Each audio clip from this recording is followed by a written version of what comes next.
Carl Jung has been spat on by quite a lot of psychologists who call themselves scientists for being too much of a mystic quack. But what we have seen happen in recent decades is that these same psychologists have degraded into incompetent drug pushers who cannot solve people's problems. Meanwhile, the science has actually begun to bolster many of Carl Jung's most crazy and mystic ideas. And here are 3 of them that I think he has been proven soundly correct about. Number 1 is his idea of the unconscious. Carl Jung got in an awful lot of trouble with people because he suggested that our unconscious is intelligent and possesses a personality and is able to speak to us almost like a guardian angel with a rich, imaginative capacity that can speak to us using art and symbols. Now this just sounds like nonsense to very serious scientific people, but somebody called Ian McGilchrist has recently developed a new perspective on the neuroscience that we have about why our brains are split into 2 hemispheres and discovered some astounding conclusions. What we consider our I, our conscious self, our ego.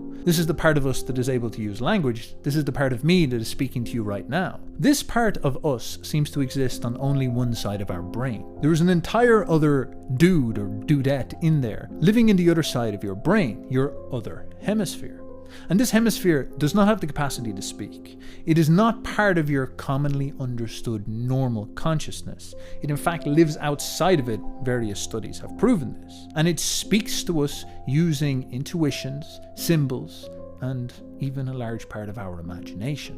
When you really study what Ian McGilchrist is saying, he's basically painting the picture that our right hemisphere acts like a guardian angel that guides our kind of childish and unaware, dorky little ego. This is pretty much exactly what Jung was saying. Now this leads us to the second thing that Carl got correct, which is why art therapy is so powerful for healing people's minds. Jung is actually quite famous for his use of mandalas. You'll often see mandalas on the cover of his books, and he speaks at length at how mandalas are healing. He got several patients to begin painting mandalas, and he watched how they would have these radical psychological transformations, and they would often describe it as if they were speaking to this guardian angel of theirs. And of course, what do we know about the right hemisphere? Well, the right hemisphere cannot use words, but it can communicate to us using images, drawing pictures, and using art. And so, if the goal of healing is to get the 2 sides of our brains that maybe fail to work together, the conscious and unconscious, to start talking together like a happy family, like a good married couple, this art therapy might be one of the critical paths. And the last thing that Jung seemed to have gotten correct is the reality